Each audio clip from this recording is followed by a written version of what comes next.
Bueno, nos vamos a enlazar con Galo Medina porque él nos va a hablar de la importancia de realizar este tipo de actividades para otras actividades que vayamos a tener. Exactamente, quizá como el tema pasado, Carlita, que hablábamos sobre el deporte plasmado en las redes sociales, a lo mejor plasmar tu oficio a través del storytelling. Así es. ¿No? Y nos Pues vamos a enlazar vamos a enlazarnos. con Galo. ¿Cómo estás, Galo? Buenos días. Amigos, buenos días. ¿Cómo se encuentran acá con la cámara, la guayabera? Estamos en una conferencia de prensa en Ciudad de México y también estamos contando historias, así que emocionados de compartir con ustedes qué es el storytelling y cómo podemos iniciar a contar nuestras propias historias. Oye, cuéntanos, para empezar, nosotros aquí ya vimos una nota que hizo la producción, pero queremos que nos digas a viva voz, de acuerdo a tu actividad, cómo es que tú puedes armar un storytelling con tu actividad.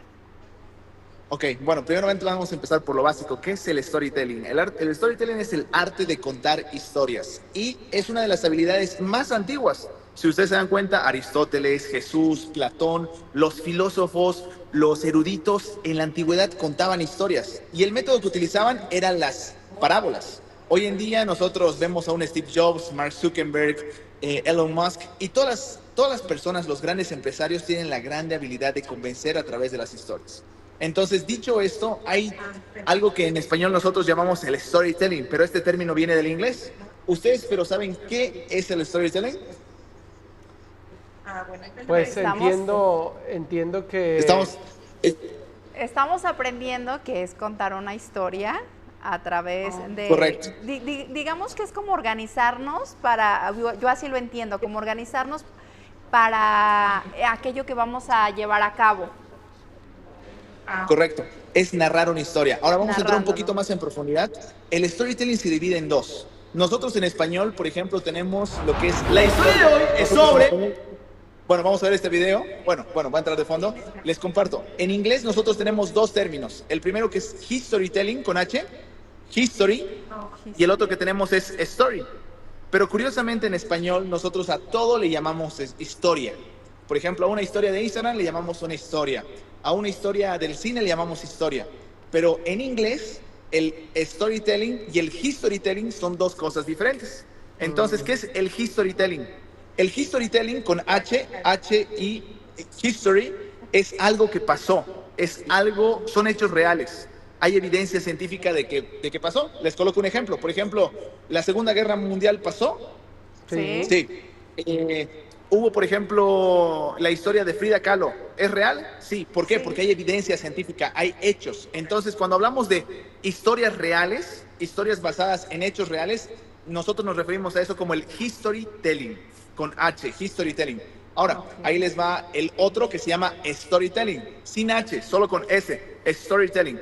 Cuando nosotros hablamos, por ejemplo, de Star Wars, de El Señor de los Anillos, de Harry Potter, o de películas que han sido inventadas, que son ficticias, que no tenemos datos que hayan pasado, nosotros a eso le llamamos el storytelling.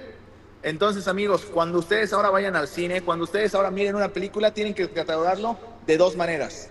O es historytelling o es storytelling. ¿Qué les parece? Guau. Mira qué interesante. Y entonces, a ver, ¿cómo yo en mis redes sociales o en mi trabajo yo puedo crear un history o un story? Bueno, esa es la siguiente pregunta. Y para eso nosotros tenemos 3 pasos para contar una historia. El primer paso es que en una historia siempre tiene que haber un héroe y un villano.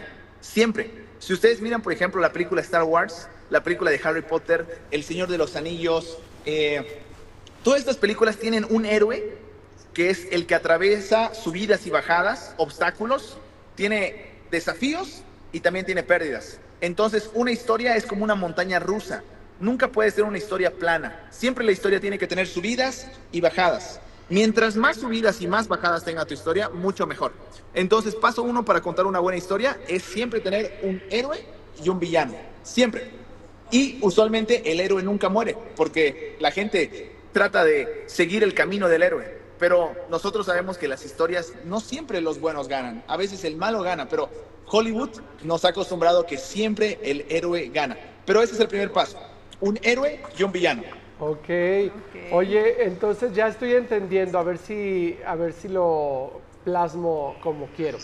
Yo creo Por favor. que Carlita en sus redes sociales, ella maneja mucho el storytelling, porque ella siempre pone, y para todas las que me odian, aquí está la reina. Ay, no es Entonces cierto. ese es story porque no es cierto, nadie la odia, pero ella sola se lo inventa. ¿Sí? ¿Va por ahí o no? Y Entonces nos deja en recordemos, intriga. recapitulando, storytelling es real, storytelling es ficticio y una historia siempre tiene que tener un héroe y un villano. Ahora, el héroe no siempre tiene que ser una persona. Tú serías Por el ejemplo, no villano. siempre tiene que haber no tiene que haber siempre un lado malo o un lado bueno. Por ejemplo, el héroe puede ser una acción positiva, un momento. El problema no siempre tiene que ser un personaje, también puede ser una situación. Por ejemplo, el problema puede ser la contaminación. El problema puede ser, por ejemplo, un desafío, un examen. El problema puede ser que tú no sabes hablar un idioma. Entonces, cuando tú escoges tu héroe y tu villano, ten en cuenta que puede ser una situación, un problema, una acción o un personaje. Y el segundo paso, amigos, es que las historias tienen que tener mucho drama. Está comprobado científicamente que mientras más drama segrega nuestro cuerpo, saca algo que se llama el cortisol. Y para las personas que no saben qué es el cortisol es una sustancia que hace que nosotros estemos tensos, que estemos ansiosos, que estemos con esa perspectiva de qué va a pasar. Por eso es que nos gustan tanto las novelas, las series, por eso es que cuando terminamos de ver una serie queremos seguir saltando a la siguiente serie. ¿Por qué? Porque nos gusta esa incertidumbre. Entonces, segundo paso, en la narrativa tenemos que tener subidas y bajadas. El segundo paso es que le coloques mucho drama a tus historias. A la gente no le gustan las historias fáciles, no le gustan las historias simples, a la gente le gustan las historias complicadas. Entonces, segundo paso, colocar mucho drama a las historias. Gracias, Gal. Oye, Gracias. muy interesante, aprendimos mucho de verdad. Gracias por Sí. mandarnos esta info. Y ahí les va el tercer paso para ir terminando. Siempre termina con un final feliz. Porque después de colocar mucho drama, cuando nosotros terminamos con un final feliz, cuando el héroe gana o cuando el desenlace de la historia tiene un mensaje, el que tú Ok. quieras dar, ya sea positivo, de reflexión, Nos toca siempre ser termina con un feliz, final Galo. feliz. ¿Sabes por qué? Porque cuando sacas un final feliz, tu cuerpo de por sí siente ese alivio, siente esas endorfinas. Entonces, eso para nuestro cuerpo es lo mejor y nos sentimos más vulnerables y nos sentimos inspirados con la historia que escuchamos.